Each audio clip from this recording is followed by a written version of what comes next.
हैदराबाद अलखिदमत के लोगों को जो है वो मुबारकबाद पेश करता हूँ कि जिन्होंने इस पूरे प्रोग्राम का इंतज़ाम किया है और हमारे डोनर जो मौजूद हैं हैदराबाद से, उनका भी मैं शुक्रगुज़ार हूँ कि वो इस काम को सपोर्ट कर रहे हैं और बग़ैर डोनर्स के ज़ाहिर ये काम नहीं हो पाता है। जमात इस्लामी अलखिदमत के ज़रिए से इस काम को पूरे सूबे में कर रही है और पूरे मुल्क में कर रही है। इस वक्त सूबा सिंध के अंदर जो है वो अलखिदमत जो है वो 5,500 बच्चों को जो है वो कफ़ालत कर रही है।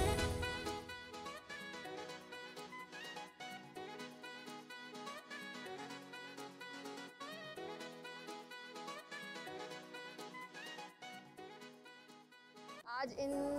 बच्चों की शॉपिंग और